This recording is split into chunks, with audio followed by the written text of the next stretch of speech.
پر جو ہے وہ لے کر کے آ جائیں، تو یہ بھی خوش نصیبوں کا ہی حصہ ہے کہ مکہ مدینے کو یاد کرنا اور پھر حاضری کی رو رو کر جو ہے وہ دعا کرنا، اور التجا ہو، اور اس التجا کے ساتھ اگر رونا ایڈ ہو جائے نا خالد بھائی، تو وہ اس کی انٹینسٹی کے اندر اضافہ کر دیتا ہے۔ کیا فرمائیں گے آپ؟ نبی پاک صلی اللہ تعالیٰ علیہ وآلہ وسلم کا اللہ تبارک و تعالیٰ سے محبت کا انداز دیکھیں تو اس محبت میں ایک گریہ وزاری نظر آتی ہے، اشک باری نظر آتی ہے، اور نبی پاک صلی اللہ تعالیٰ علیہ وآلہ وسلم گویا رب سے اپنی محبت کا اظہار، اس کا ایک طریقہ جو حضور نے اختیار فرمایا وہ یہ بھی ہے کہ حضور نے اشک باری فرمائی۔ محبت کی علامت ہوتی ہے اشک باری۔ آپ دیکھیں تو جب کسی شے کو بہت شدت سے مانگا جائے، اور حضور اور رب کے تعلق کے حوالے سے دیکھیں تو حضور رب کی بارگاہ میں امت کی بخشش مانگ رہے ہیں، حضور رب کی بارگاہ میں رب کی محبت مانگ رہے ہیں، رب کی بارگاہ میں حالانکہ خود سب سے بڑھ کر شکر گزار ہیں، اس کے باوجود اللہ کی بارگاہ میں رو کر یہ مانگ رہے ہیں، یہ طلب کر رہے ہیں کہ اللہ تبارک و تعالیٰ مجھے اپنے شکر گزار بندوں میں شامل فرمائے۔ تو یہ ایک کسی چیز کی چاہت کی شدت کی وجہ سے بھی آنسو آ جاتے ہیں۔ تو بندہ جب اللہ تبارک و تعالیٰ کی بارگاہ میں سوال کر رہا ہے، اور وہ سوال جو دیوانوں کی زندگی کا حاصل ہوتا ہے کہ اللہ تبارک و تعالیٰ ہمیں مدینہ دکھائے، حضور اقدس صلی اللہ تعالیٰ علیہ وآلہ وسلم کا روزہ دکھائے، پیارا گھر اپنا دکھائے، کعبہ دکھائے، طواف کی سعادت نصیب فرمائے،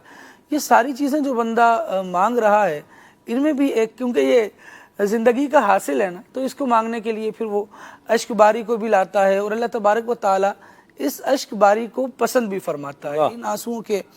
بہانے کو پسند بھی فرماتا ہے۔ اللہ تبارک و تعالیٰ ہمیں بھی ان اشک باری کرنے والوں میں شامل فرمائے، اور امیر اہل سنت دامت برکاتہم العالیہ کو ہم نے اشک باری کرتے دیکھا ہے، یاد مدینہ میں، حضور کی یاد میں، اور غم مدینہ مانگتے دیکھا ہے۔ وہ ایک اپنا مقام ہے دیوانگی کا، اور امیر اہل سنت دامت برکاتہم العالیہ کی نبی پاک صلی اللہ تعالیٰ علیہ وآلہ وسلم سے وابستگی کا۔ لیکن ہم دیکھیں تو مانگنے والے تو سلمان بھائی اسی طرح مانگتے ہیں کہ سجدے میں گرے پڑے ہوتے ہیں اور اپنے رب کو پکار رہے ہوتے ہیں، مانگ رہے ہوتے ہیں، اور رب العالمین نے ارشاد فرمایا ادعوا ربکم تضرعا وخفیہ، اپنے رب کو تضرع، گریہ و زاری کے ساتھ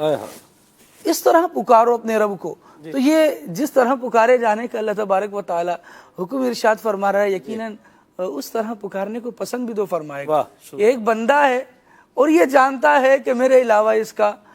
کوئی معبود نہیں ہے، میں ہی اس بندے کا معبود ہوں، اور مجھی سے مانگ رہا ہے، اور اس طریقے کے مطابق مانگ رہا ہے جس طریقے کے مطابق مانگنے کا میں نے ارشاد فرمایا ہے۔ تو اللہ تبارک و تعالیٰ کی رحمت اور متوجہ ہوتی ہے، اور کرم ہوتا ہے، اور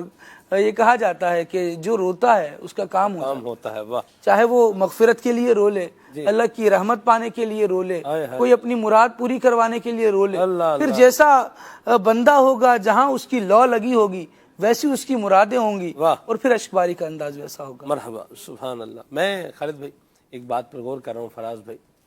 کہ آپ دیکھیں کہ آنسو بہانا، ایک تو رونا ہے نا بھائی، اب چہرہ بھی ہے لیکن خالی آنسو بہانا، اب چہرے کے اوپر کوئی اور چہرہ فلیٹ ہے لیکن آنکھوں سے آنسو جو ہے وہ بہ رہے ہیں۔ آپ دیکھیں کہ یہ اس کے اندر ایک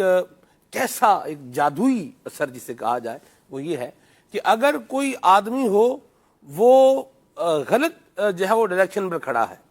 یعنی جھوٹا بھی ہے، مثال دو افراد اپنا مدعا بیان کر رہے ہیں، ایک سچا ہے وہ نارمل طریقے پر بیان کر رہا ہے، اور جو جھوٹا ہے وہ رو کے بیان کر رہا ہے۔ تو جھوٹا جو ہے نا وہ کہتے ہیں بھائی رو کے کیا بن جاتا ہے، سچے سے اوپر جو ہے وہ چلا جاتا ہے۔ تو یہ آپ دیکھیں، حالانکہ یہ بات یہ غلط ہے، کرنا تو اس طرح نہیں چاہیے، لیکن آپ دیکھیں کہ رونے نے کیا کیا، اس کے مدعے کے اندر کیا کر دی، جان ڈال دی، اس کی بات کے اندر جو ہے وہ جان ڈال دی، اور اسے حقیقت کے قریب کیا۔ یوں کہنے رونے والے پر رحم آ ہی جاتا ہے، رحم آ ہی جاتا ہے۔ اللہ اکبر، واہ سبحان اللہ، اللہ نصیب فرمائے۔ سلمان بھائی اس پر مجھے ایک بڑی زبردست حکایت بھی یاد آ رہی ہے، جی۔ بالکل اس پر میچ کرتی ہوئی حکایت ہے، اور اس پہ پھر اللہ تبارک و تعالیٰ کی رحمت کا بھی ہمیں اندازہ ہوتا ہے واہ واہ۔ کہ سارے گناہ اعضاء جو ہے وہ گناہ کر رہے ہیں، ان کا گناہ کرنا ایک طرف، ہائے ہائے اور آنکھ سے ایک قطرہ نکل جانا، اس کی جو ایک مٹھاس ہے اور اس کے جو ایک اس کے اندر جو قوت اور طاقت ہے وہ ایک طرف۔ اس کا واقعہ درۃ الناصرین کے اندر لکھا ہوا ہے کہ قیامت کے دن اللہ تبارک و تعالیٰ کی بارگاہ میں ایک شخص کو لایا جائے گا، اللہ تبارک و تعالیٰ اس سے فرمائے گا کہ تم بہت گنہگار ہو اور میرے پاس اس کے گواہ بھی موجود ہیں۔ وہ شخص کہے گا کہ یا اللہ گواہ کہاں پر ہیں؟ ادھر ادھر دیکھے گا، اس کو گواہ نظر نہیں آئیں گے۔ اللہ تبارک و تعالیٰ اس کے اعضاء کو حکم ارشاد فرمائے گا کہ یہ تمہاری گواہی دینے والے ہیں، یہ تمہارے گناہوں کے بارے میں گواہی دینے والے ہیں، اور پھر اعضاء بول اٹھیں گے کہ یا اللہ عز و جل اس نے اس ہاتھ سے گناہ کیا تھا، اس زبان سے برا بولا تھا۔ اب وہ بندہ بڑا پریشان ہوگا۔ اب آپ دیکھیں کہ یہ گناہ کا اظہار کرنے والے اعضاء بہت سارے ہیں، لیکن جو قطرہ ہے نا آنسو کا، وہ ان کے مقابلے میں بڑا چھوٹا ہے بظاہر، لیکن اس کی تاثیر اور اس کی پاور بہت زیادہ ہے۔ واہ واہ واہ۔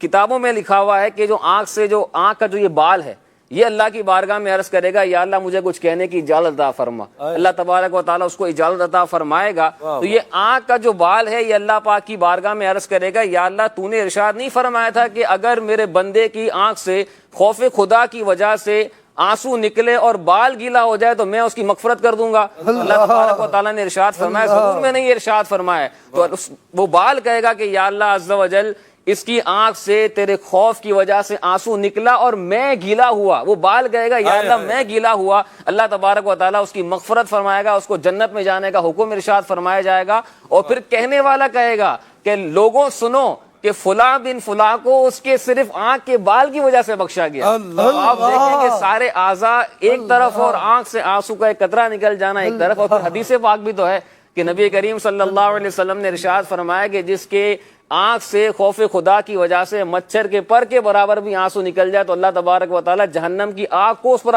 حرام فرما دیتا ہے۔ اور پھر اہل ایمان کی جو صفات بیان کی گئیں، ان کی صفات میں بھی ایک بات یہ بیان فرمائی گئی کہ جب قرآن کی تلاوت ہوتی ہے وَإِذَا سَمِعُوا مَا أُنزِلَ إِلَى الرَّسُولِ تَفِيضُ أَعْيُنَهُم مِّنَ الدَّمْعِ مِمَّا عَرَفُوا مِنَ الْحَقِّ تَفِيضُ أَعْيُنَهُم مِّنَ الدَّمْعِ ترى أعينهم تفيض من الدمع مما عرفوا من الحق، کہ جب وہ قرآن پاک کی تلاوت کو سنتے ہیں تو تم دیکھو گے ان کی آنکھوں سے آنسو بہ رہے ہیں۔ کیوں؟ اس وجہ سے کہ انہوں نے حق کو پہچان لیا ہے۔ تو آپ دیکھیں قرآن پاک کی تلاوت کے اندر ایسی تاثیر ہے، اس کے پڑھنے کے اندر ایسی تاثیر ہے، اور پھر اس کو کہا گیا آنسو جو ہے نا یہ انتہا ہے، یعنی غم کی جب انتہا ہوتی ہے پھر جا کے آنسو نکلتا ہے، یعنی اس اولین اسٹیج کے اندر آنسو نکلنا بہت کم ہوتا ہے۔ آپ ہر اعتبار سے دیکھ لیں، دنیاوی اعتبار سے پریشانی دیکھ لیں یا خوف خدا کی اس ایکسٹریم کیفیت کو دیکھ لیں، جب بندہ اس ایکسٹریم کیفیت پہ پہنچتا ہے نا پھر بندے کے آنسو نکلتے ہیں، اور جب آنسو نکلتے ہیں تو پھر اللہ تبارک و تعالیٰ اس کو ویسی جو ہے وہ نعمت بھی عطا فرماتا ہے کہ کہیں فرمایا جا رہا ہے کہ اس پر جہنم کی آگ جو ہے وہ حرام ہے، کہیں فرمایا جا رہا ہے اس کے لیے جنت کا داخلہ آسان ہے۔ تو یہ واقعی جو امیر علیہ سنت کا جو یہ جملہ ہے نا کہ جو روتا ہے اس کا کام ہوتا ہے، واقعی ایسا ہے۔ دنیاوی اعتبار سے بھی بندہ اگر کسی کے سامنے تھوڑی دیر رو جائے تو اس کا کام ویسے ہی ہو جاتا ہے، اور مدنی مذاکرے ہم سنتے ہی رہتے ہیں، دیکھتے بھی رہتے ہیں اس طرح کے مناظر کہ کوئی مدینے کی حاضری کے لیے تڑپ رہا ہے، رو رہا ہے، تو کہیں سے اسباب بن جاتے ہیں، کال آ جاتی ہے کہ اس کو مدینے شریف بھیج دیا جائے۔ تو اللہ تبارک و تعالی ہمیں بھی اپنے خوف سے اور پیارے آقا علیہ الصلوۃ والسلام کے عشق میں رونا نصیب فرمائے۔ آمین آمین۔ آنسو جو ہے نا جی، آنسو یہ فارسی کے اعتبار سے دو لفظوں کا مرکب ہے، ٹھیک کو دیکھا جائے تو کیا ہے؟ آن اور سو۔ آن وہ یا اس کی، اور سو مانا طرف، راجے بسوئے ضمیر ہے، راجے بسوئے اس میں جلالت، ٹھیک ہے، وہ پڑھتے ہیں یوں جب ترکیب کرتے ہیں تو اس میں تو سو کا مطلب کیا ہے؟ طرف۔ تو مطلب یہ ہے کہ آنسو جو ہے وہ انسان کو اس کے مقصود کی طرف لے جاتا ہے۔ اگر اس آنسو کا مقصد نگاہ مصطفیٰ کا حصول ہو تو یہ آنسو اس کی طرف جو ہے وہ لے جائے گا کہ بندہ نگاہ مصطفیٰ پانے میں کامیاب ہو جائے گا۔ اور اگر اس آنسو کا مطلب آپ دیکھیں، آنسو یہ اس طرف جہاں انسان جانا چاہ رہا ہے وہاں اس کو لے جائے گا، جو اس کا مطلوب و مقصود ہے اس تک اسے پہنچائے گا۔ تو یہ جو آنسو ہے یہ اللہ اور اس کے رسول کی محبت میں جو ہے وہ اگر نکلے گا تو یہ اپنی ہی تاثیر رکھے گا اور رکھتا ہے. وہ فرمایا نا کہ غم روزگار میں تو میرے اشک بہ رہے ہیں، تیرا غم اگر لاتا تو کچھ اور بات ہوتی. ٹھیک ہے جی. یاد میں آقا کی آنسو بہ گئے. تو جو حضور کی یاد میں بھی روتا ہے تو نبی پاک صلی اللہ علیہ وسلم کی بارگاہ سے وہ عنایت بھی ویسی ہی پاتا ہے. تو یہ آنسو کا